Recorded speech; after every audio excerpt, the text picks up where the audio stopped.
Ako urong dito, and I said I would stake my honor, my life, and even the presidency.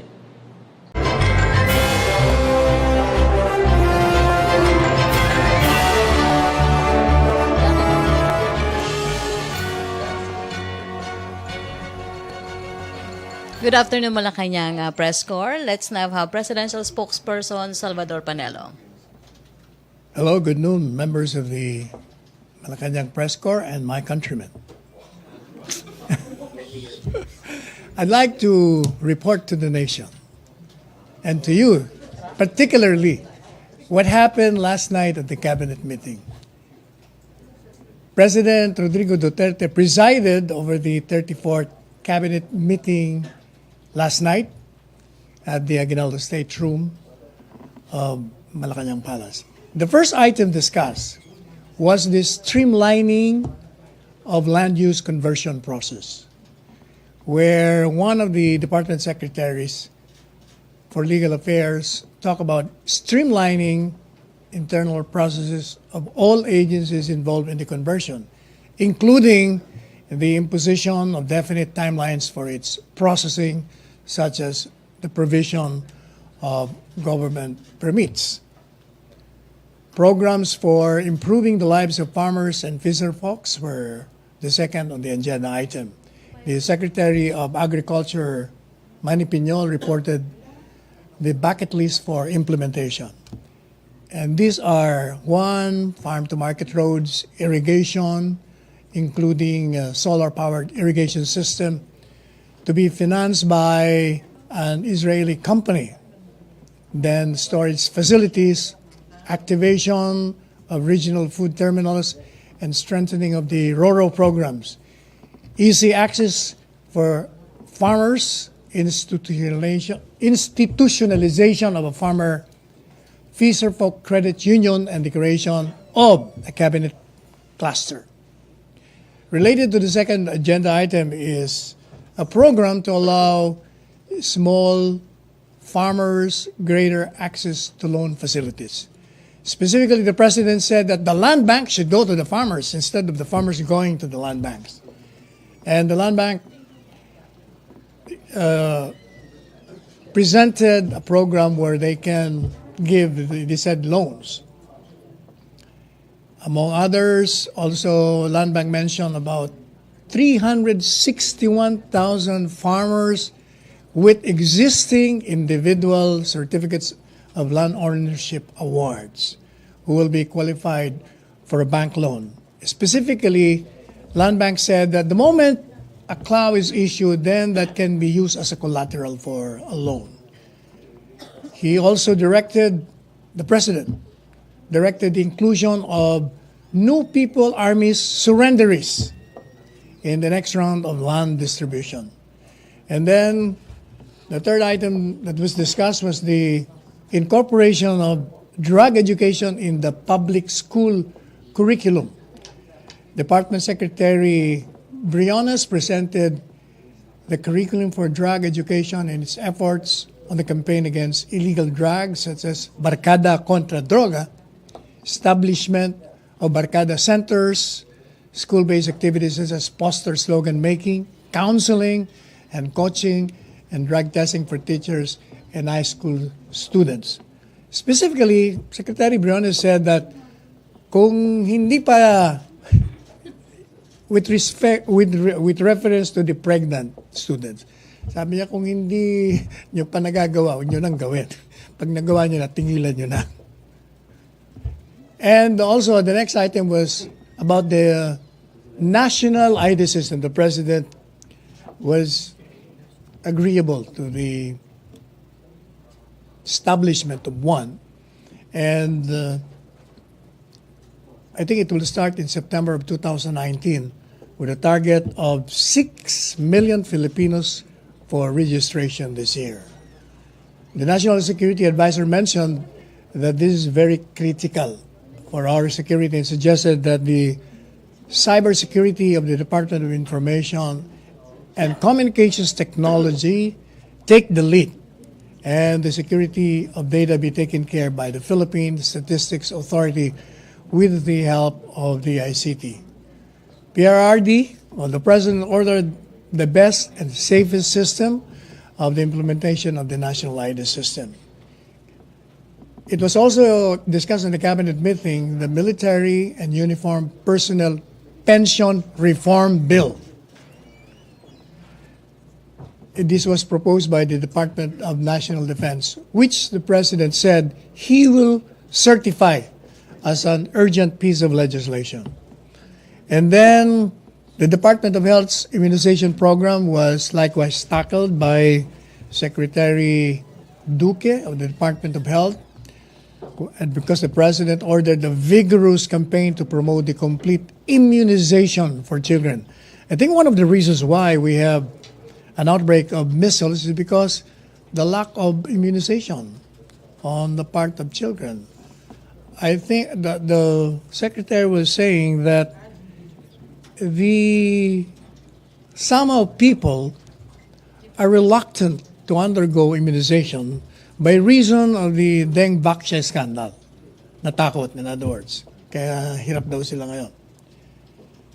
So after that, what was discussed is the Department of Tourism program, where it said that despite the closure of Boracay, we surpassed the quota of tourists in the Philippines. There is, I think, about 7.1 million foreign tourists in the country. Number one are the Koreans, and then we have the Chinese, and then the Americans, Chinese. No, Korea is number one in the list. Russia, I think, is number 4. So it's refreshing to know that despite the closure of Boracay, which according to Secretary Berna Puyat, we lost about 500,000 to 1M tourists.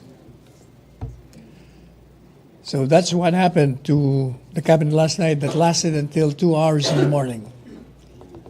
So I'm ready for any questions. MPC questions? Make a statement. RJ, microphones.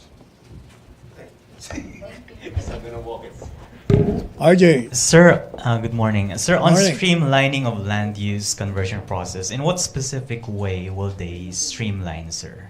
Well, the problem, the president was so frustrated. He spent, I think, half an hour saying that he was so frustrated about the requirements. It took some time. Remember, he was dismayed that 2 years hindi pa gumagalaw yung conversion. Yung pala, ang dami palang papasukan ng mga requirements. Merong DNR, merong local governments. Ang dami. Kaya yun ang pinoproblema ng mga nasa departamento. So they're trying to streamline that. Merong mga suggestions kung anong gagawin para mapabilis. Kasi nakatenga. Ang iba, siyempre, sabi nga ni Presidente, maraming tulisan. Kung walang pera o padulas, hindi gumagalaw. So he's looking at that. And one of those is the imposition of definite timelines, sir. Yes, Right? definitely. So definitely it wasn't done before. So Oh, that's why it took so long for them to process applications. Well, the explanation there is because nga, like, yung DNR, kailangan titingnan mo pa kung i-examine mo pa yung lupa kung pwede na ma-convert o hindi. And then, ang problem pa daw, sabi ni Presidente, pag pumunta ka dun sa mga lugar na maraming NPAs, pagpunta ron ng mag-i-examine, tatakutin. Huwag ka nang bumalik rito kung hindi, babaong ka namin. Wala, hindi na babalik. So, paano ka magbibigay ng permit kung hindi mo na-examine yung lupa? Kaya maraming natenga. Sir, it was just a discussion. Wala pang specific proposal, sir. Wala. Pinag-aaralan nila. Merong isang proposal pero parang hindi na na-present dahil the president went to an outburst eh. Alright, so pinag-aaralan ko lang, sir. Tama, sir. Hindi. Meron ng proposal pero hindi na i-present kasi nga nagsasalita si Presidente, tinigil niya, sabi niya, etong problema kasi ganito, ganyan. May nari kong mga dalawang proposal pero Okay, hindi sir. na, Who hindi na proposed, tuloy. sir? Kanino? Sila. DAR. One, DNR, saka LGU. Alright, sir. Sir, you mentioned a creation of a cabinet cluster headed by the president. For what, sir? Cabinet cluster headed by the president. On a particular area. Hindi ko nakuha yung area kung saan yung kasi parang sandali lang yun eh. Pero para Kasi sa merong akin, sir. nag-suggest and then one of them, I think, Yusek Kitain said, huwag na natin isama si Presidente dyan. Dami na kang trabaho, tayo na lang. So hindi masyadong na-discuss. Parang naging We proposal. don't know kung ano yung function nila, sir.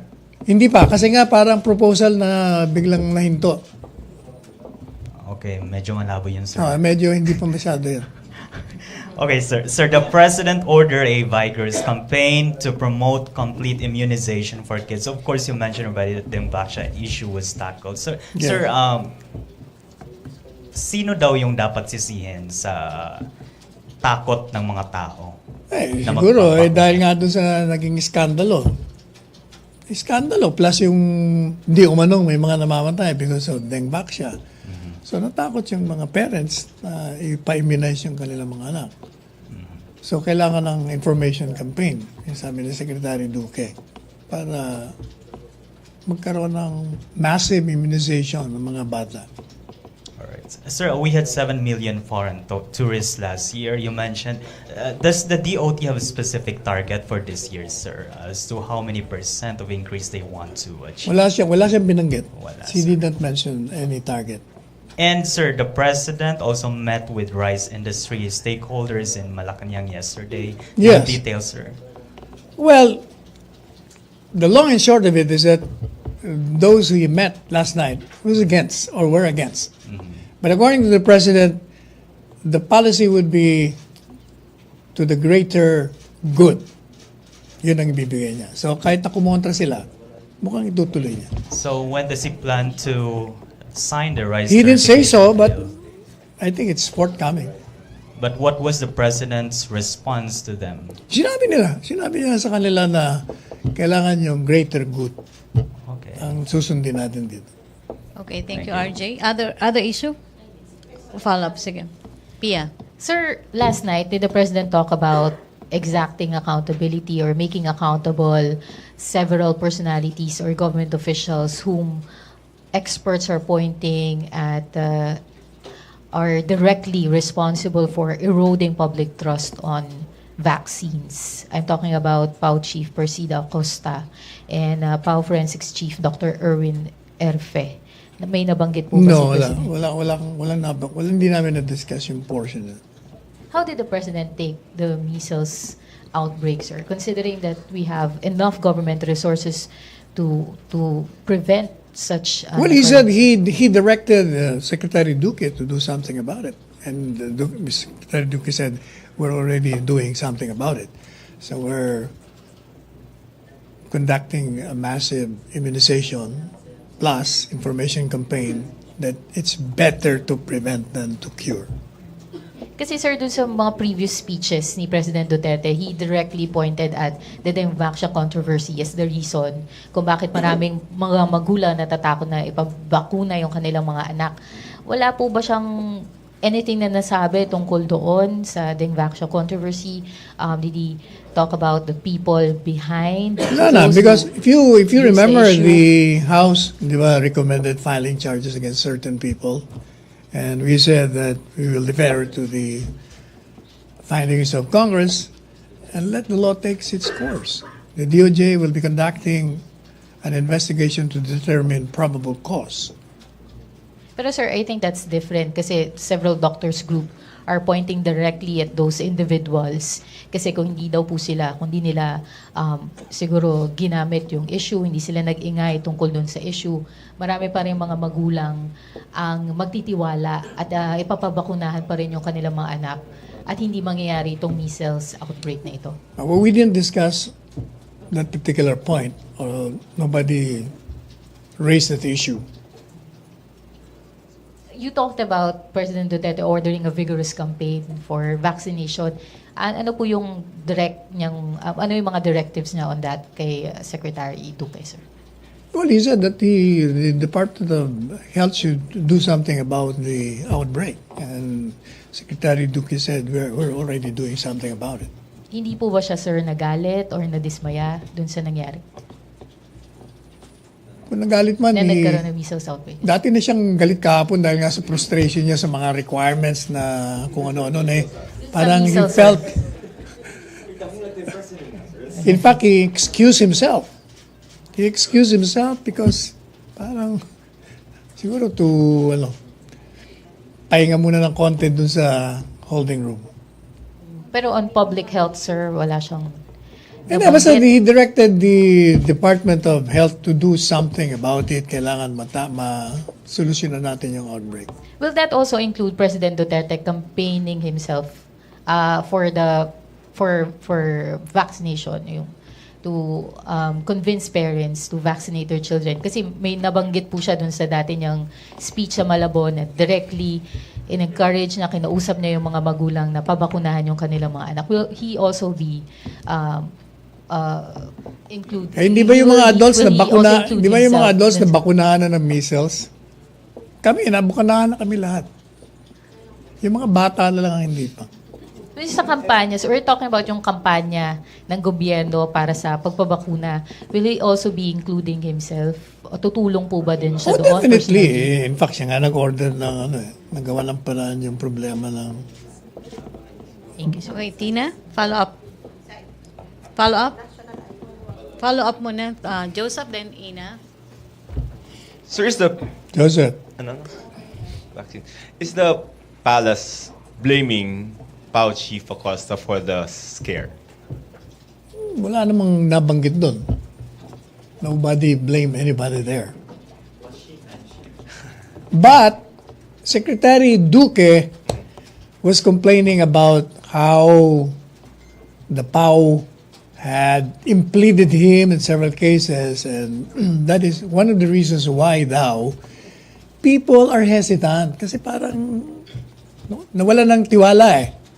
Because of the Dengback siya, wala naman siyang kinalaman doon, pero dinimanda daw siya. Sabi naman ni Presidente, baka type ka lang. Type ka lang ni Pao. Siguro, you keep on running away from, kaya lumayo ng distansya yung dalawa. Kailangan bagala mong takbo mo para magkalapit kayo. Oh, yun lang ang... That was the president's... Nagpatawa lang si Presidente.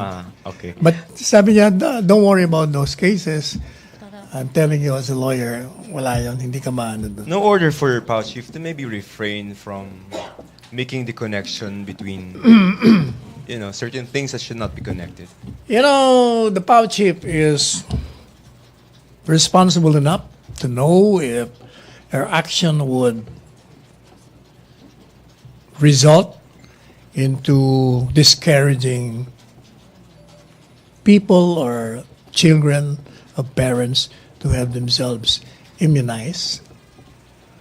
So we'll leave it to her. Okay, I'm going back to the point. Secretary Duque is complaining, it's the power that kind of like precipitated this fear of vaccinations, not just related to Dengbaksha, but... According to Secretary Duque, one reason is the delay in the resolution of the cases filed against him. But Secretary Maynard Guevara said a resolution is forthcoming on the cases filed against him. So it will maybe come next week or the week after. Resolution versus him, no? Yeah, with respect to him, Duque. because he felt that he has been unnecessarily and baselessly charged because it had nothing to do with the implementation of Dengbaksha in the first place. It came in too late in the day. Yeah, does the palace agree with the assertion of Secretary Duque that it was the Dengbaksha's... It was what? You said it was the Dengbaksha scandal, to use your word, that brought about this fear of vaccinations. Does the palace agree with the Secretary Duque's statement? I think it's not a matter of agreeing or that. I think it's a matter of whether is that the reality. Was the scandal really discouraged? From the looks of it, it would seem so. Yes. So is that a yes or is that a no? No, hindi nga eh. In other words, doesn't matter who or what the palace thinks about it.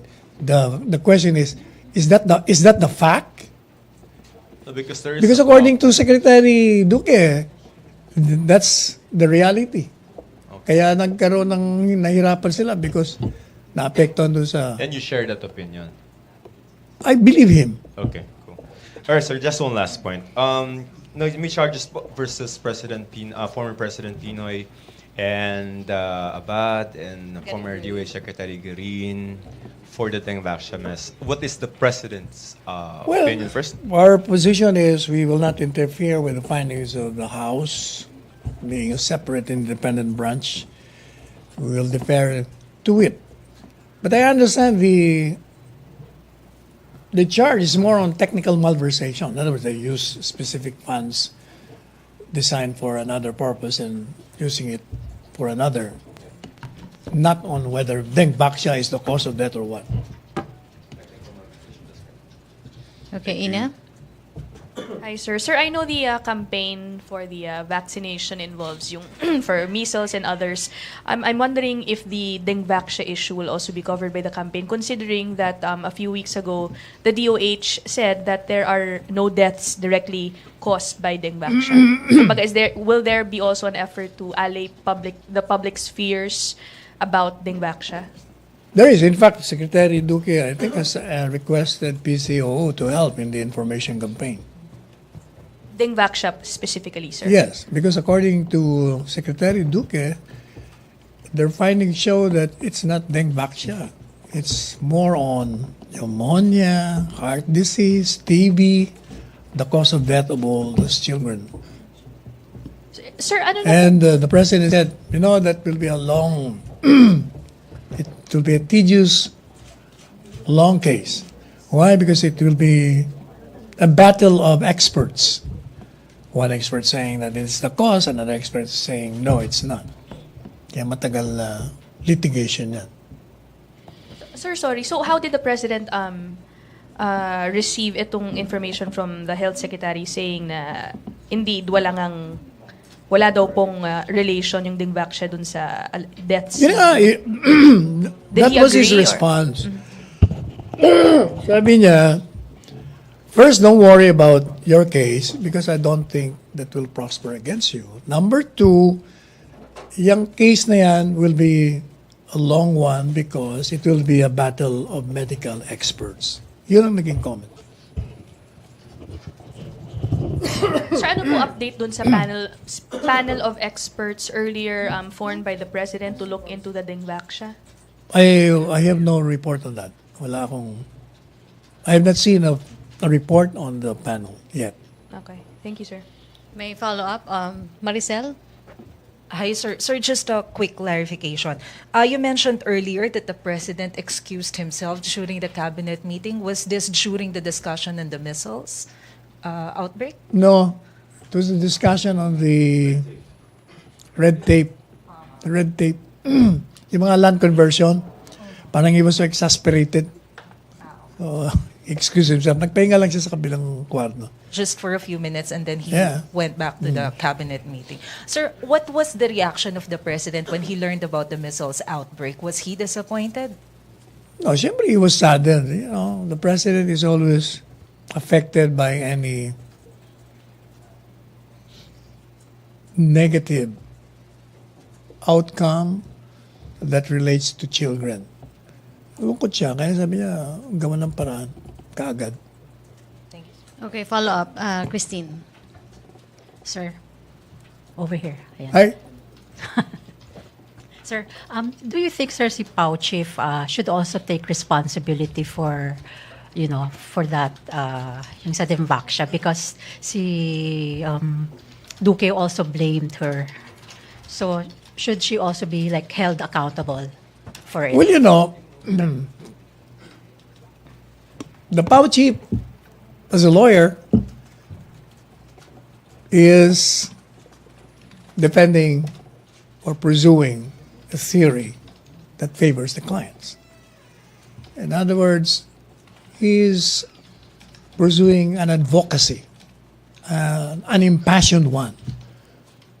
So I cannot blame her for that. But even if we do that as lawyers, we are confronted with the realities that our position may affect and impact negatively on the general public. So it's her call. We'll leave it to her.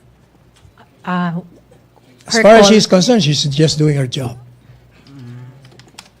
Protecting the parents of those, what she perceived to be, dying by reason of Dengvaxia.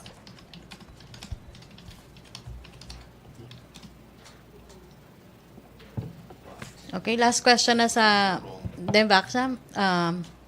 Okay, Dengvaxia ka rin. RJ. Okay, Raymond and then RJ.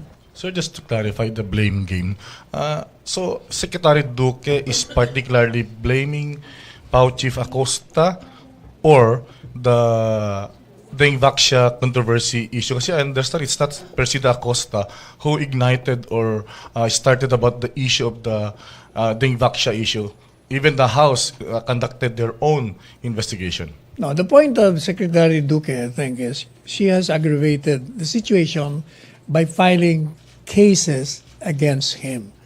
Since she's the Department of Health chief, then it affects his credibility vis-a-vis the people. Sir, don't you see also any failure on the end, on the part of the Department of Health? Kasi they have all the resources, they have all the mandate, they have all the capabilities to counter the fear of the parents. They should have done something more proactive to implement the immunization program. I think they're doing their job. But you know, when the people's consciousness are negative on a particular matter, mahihirapan ka rin sirain yun. It takes time. Pag naunahan na naniwala sila na yun pala ang dahilan, ay talagang they will never give in. Sir, Takot eh. are you speaking on the reality from the ground in the provinces? On what the DOJ That's what doing? the secretary said. Kaya sila hirap na hirap. So it's what Ayaw. the secretary said. Yes. Kasi And I believe him because sila ang nasa baba, sila ang nasa ground. Sila ang umiikot eh. Sila ang tinatanggihan. because there are a lot of places in the provinces, the public hospitals are just waiting for people to come for immunization, and they do not dare go house to house or barangay to barangay to explain the immunization program. Thank you. Alam mo, yung mga parents, you cannot blame them also eh. Kung napaniwala sila na yun ang cause. Kahit na pumunta ka sa house to house, pag paniwala nila, baka mamatay pa yung anak ko dyan, ba't naman ako pupunta dyan? They will never go there. Kaya tama si Secretary Duque, we need a massive information campaign to tell them that it's not true. Okay, last two on Danvaxa, RJ, and then Julie.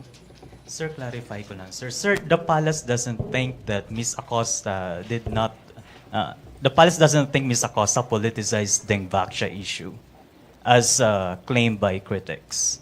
Well, the president didn't say anything, but as I said earlier, Mao Chip may be so impassioned with her advocacy with respect to her clients, the families of the victims. So, in that aspect, you cannot also blame her. So it's not, in a way, a form of politicizing the issue. I don't think so. I mean, she's a lawyer. We lawyers are impassioned in our defense or prosecuting people we perceive to have violated the law. And since there is a court, so let the courts decide. All right. Thank you, sir. Okay, Julie.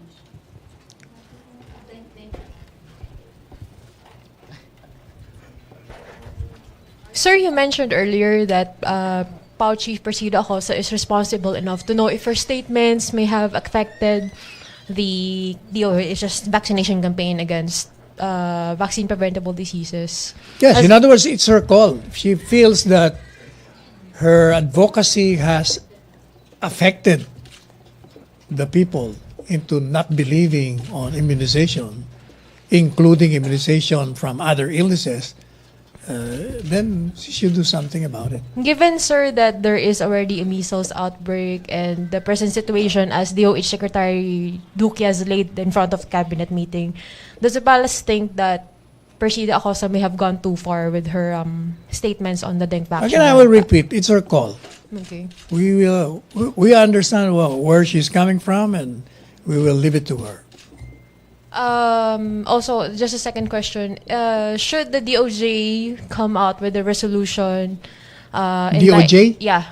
Should the DOJ come up with a resolution indicting DOH Secretary Duque? And given that PAO Chief Persida Acosta and both Secretary Duque are under the executive branch, is the President willing to back either one of the two sides? No, the President, one, does not interfere or intrude into the department's authority and responsibility. DOJ has the duty to determine whether or not there is probable cause for any case filed before it against anybody. And it's his job, regardless of who are involved. So if Secretary Duque is indeed charged with the dengue vaccine controversy, the President will let him prepare his defense and will not interfere, correct? Of course. Thank you, sir. Okay, last na sa Dembak sa Rose. Hi, sir. Good afternoon. Good afternoon. Sir, anong tingin ng palasyo? Makakatulong ba yung pagsasampa ng kaso laban kila dating President Aquino, dating Health Secretary Garin, and dating Budget Secretary Abad, maibalik yung tiwala ng yung kaso laban sa kanila, sir, sa dengue vaccine?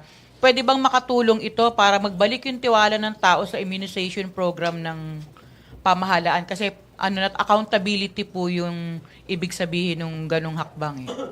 First, as I said, we will defer to the findings of the House. Hindi nakikialam si Presidente ron. Pangalawa, the demanda, technical malversation. Hindi naman tungkol dun sa dengue vaccine whether ito ang cause o hindi. Parang ginamit nila yung amount of money designed for one purpose sa iba, and under the law, that's technical malversation. We'll leave it to the DOJ whether there is probable cause to indict. And if there is, then we will let the courts do its duty to decide. Thank you.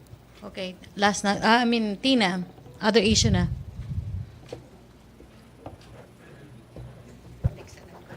Sir, sa issue lang nung DAR, did the President mention or reveal yung name ng DAR officials na gusto niya sibakin?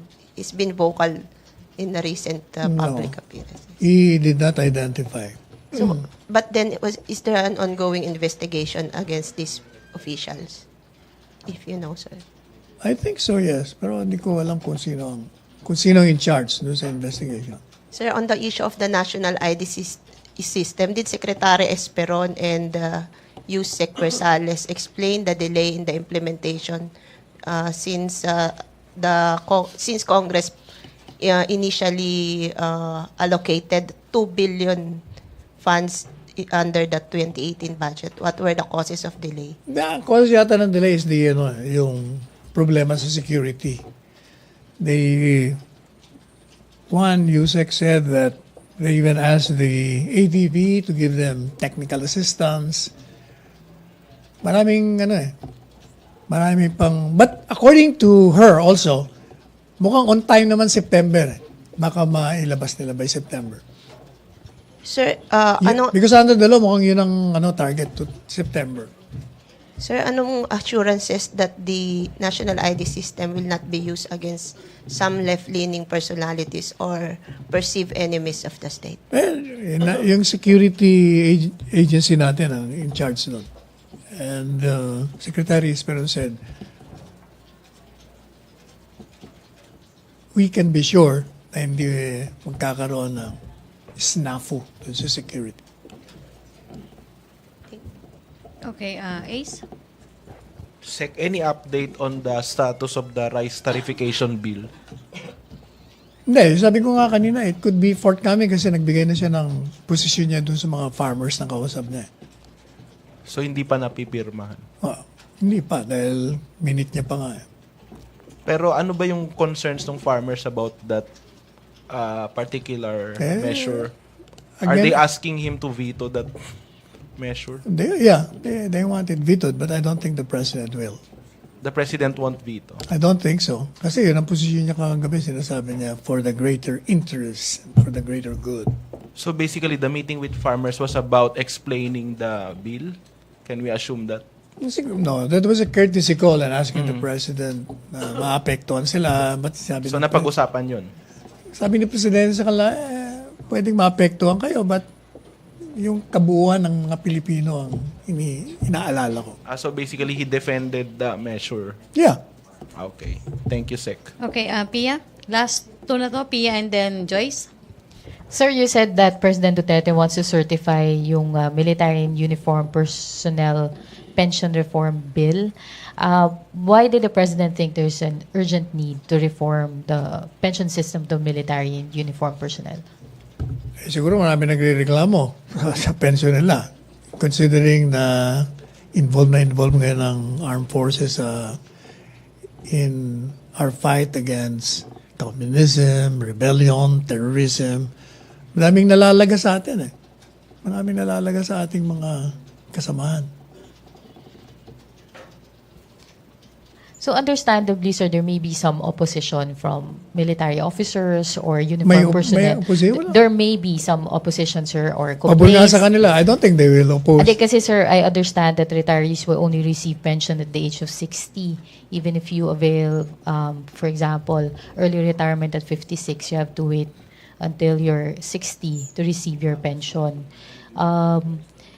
So there may be some opposition, pagpalagay na lang po natin, or complaints coming from the military officers of yet to retire.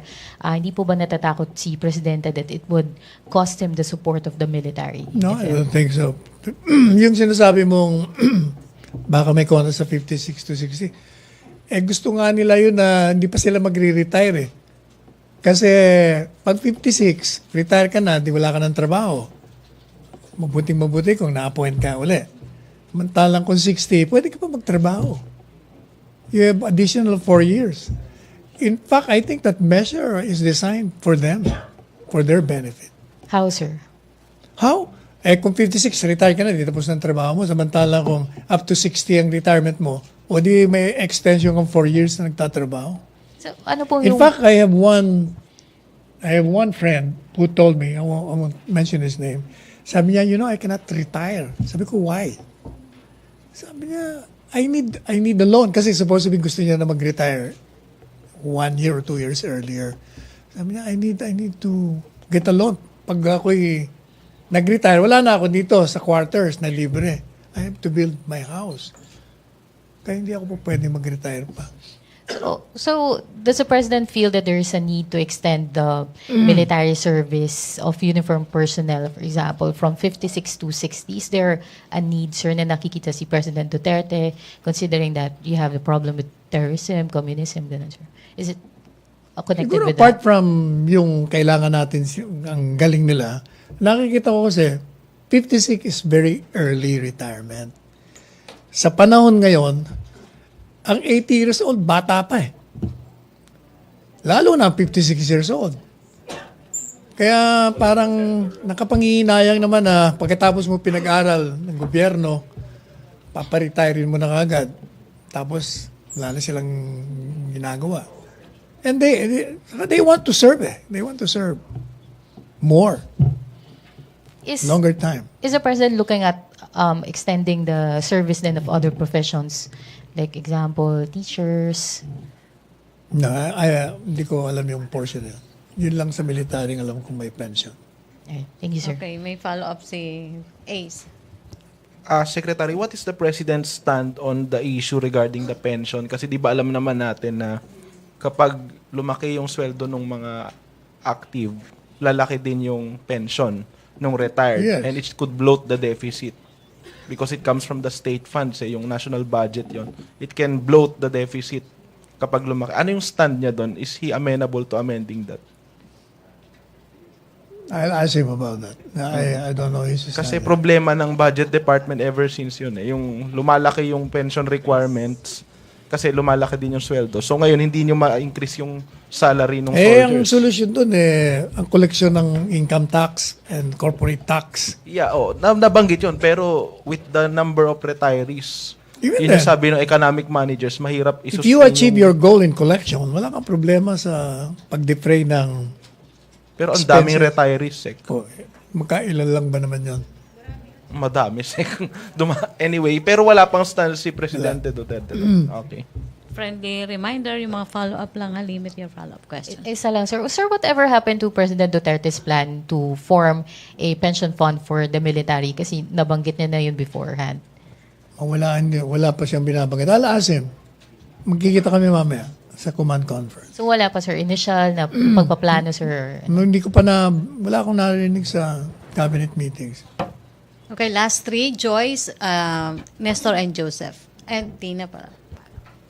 Sir, nabanggit niyo hindi naman pinangalanan ni President Duterte sino sa DAR particularly yung gusto niyang tanggalin. Pero did he mention or did he order a revamp inside DAR? Wala siyang binabanggit. Okay. Sir, last time you also said that Budget Secretary Benjamin Jokno can bring that up sa cabinet meeting, yung problem with House of Representatives issuing show cause order.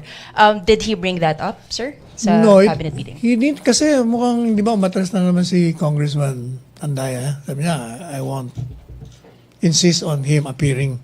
Sinabi niya yun So, naging moot and academic na. May sabina, sir, ngayon na Saka alam mo, nilabas yung ang- sinasabing, that reminds me now, yung sinasabi ni Congressman Andaya na he wants to know what happened doon sa hindi nagastos, ay simple lang naman ang paliwanag. Yung hindi nagastos, babalik sa National Treasury yon. Ganun lang yon. So there is no need for you to explain. but Mag-i-explain mo doon. Siyempre, nasa National Treasury. Development lang, sir. Just 30 minutes ago, House issued subpoena for Budget Secretary Benjamin Jokno to appear before the House Committee hearing tomorrow, February 8. So, anong balak ni Secretary Jokno? Would you I think advise what him to I know go? is his stand is I've already testified. They've asked me. I've already explained to them. There is nothing more to explain. So, hindi siya dapat umattend?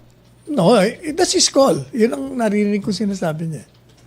Wala siyang sinabing hindi siya attend. Basta sinasabi niya, nagbaliwanag na naman ako. Would you encourage him, sir, to attend?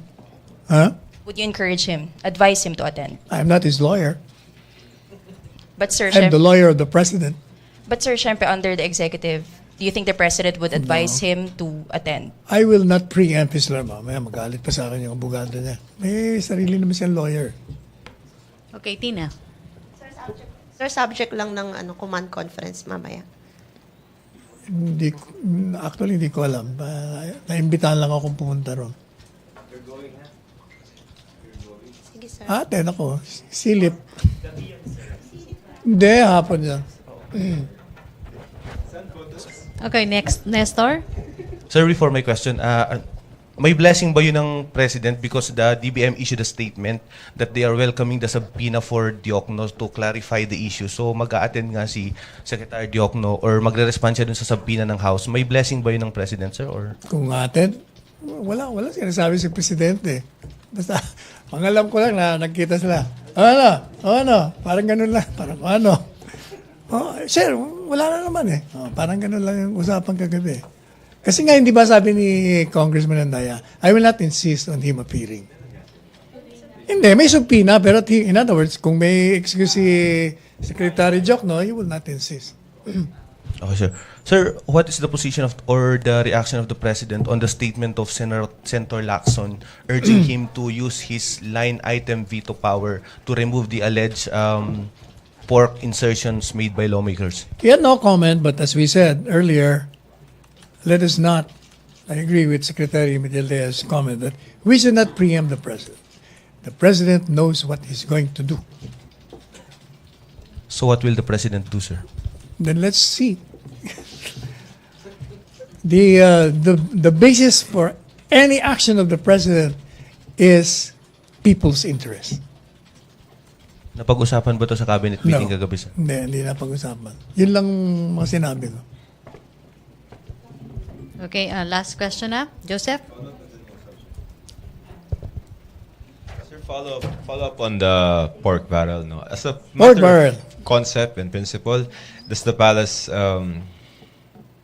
agree with the power of Congress, and they've done it in this budget, to allocate for themselves lump sum funds? What we recognize is the power of Congress to amend, to review and to amend, and to do whatever it feels is correct, necessary, and right. We leave it to them.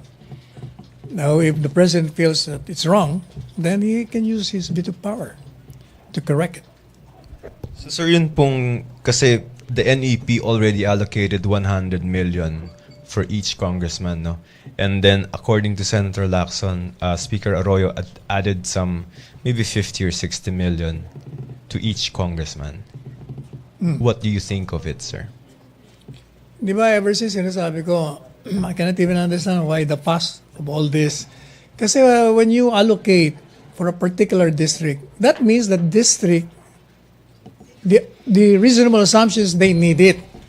So, ang importante kay Presidente, gagamitin mo ba yan sa pangangailangan ng distrito mo o kukurakutin mo lang yan?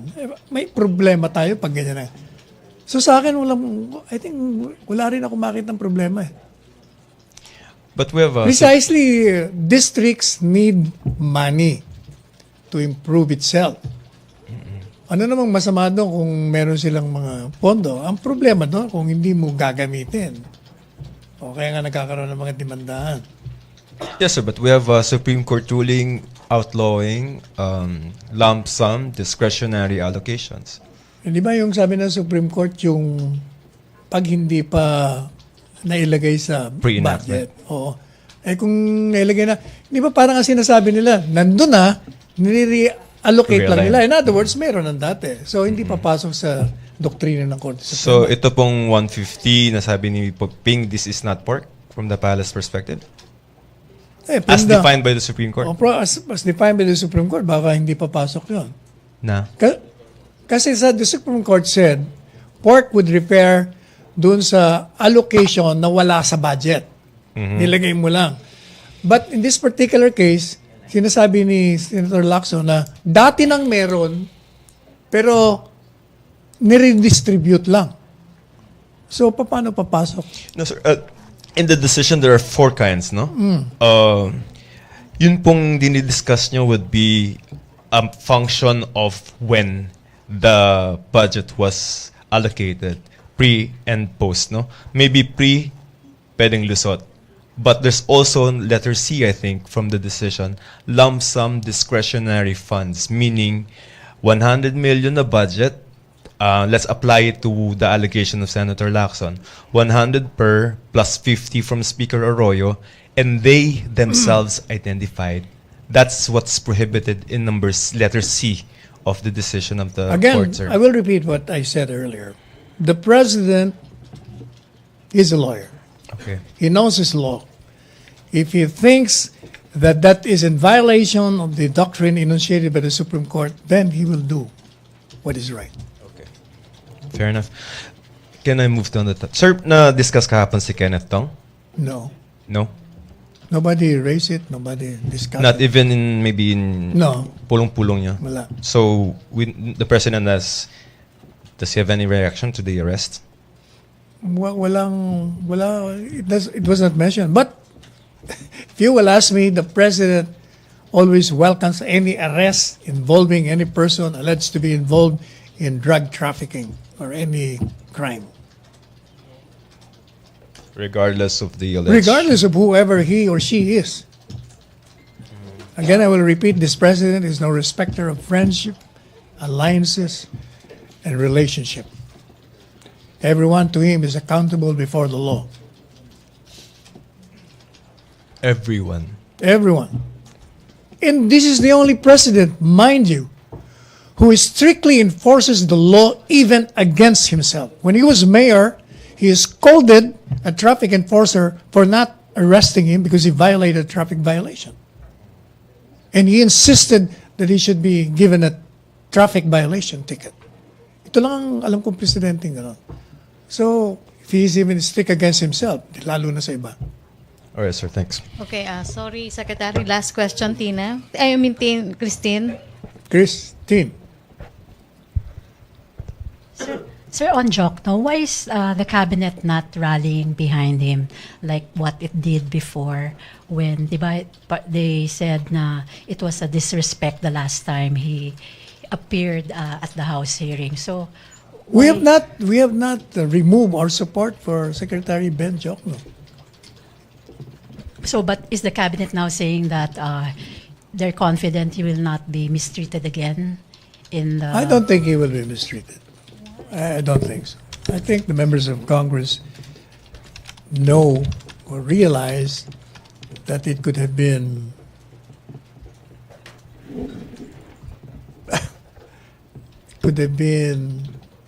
it could have created a slight on Jokno's integrity when he was mistreated. So the president is still supporting him? Oh, sir? definitely. There is no doubt about it. We support him. Okay. Thank you, MPC. Thank you. By the way, I'd like to acknowledge the presence of the next congressman of the 2nd District of Rizal, Congressman Fidel Nograles, who used to be with the Office of the Chief Presidential Legal Counsel. I understand from what I gather from the people there, he would be the next congressman of the 2nd District, just like Senator Bongo. Okay, thank you. A sure winner. I'm not. I'm just... Well, sabi na ang Comelec, wala naman daw violation, even if you mentioned it. Okay, Secretary, sorry, may humahabol. Maricel. Sir, sorry, last na. May patanong lang. Sir, Sir, sorry. Sir, may we have your statement about the decision of the lawmakers yesterday to withdraw yung death penalty for the drug users na ginagamit daw doon sa mga parties. After passing dun sa second and third and final reading nung Monday, withdraw nila yesterday. Anong reason nila? I don't know the reason. They withdrew. So how will this impact the We campaigns? need to know the reason behind the withdrawal. And then I will make a statement. So is the palace going to reach out with the congressman just to understand the reason behind their action? No, we want to hear first the reason behind, and then we will make a statement. Okay, thank you, MPC. Thank you, Presidential Spokesperson Salvador Panelo. Thank you also. Okay, back to our main studio sa Radyo Pilipinas and People's Television Network.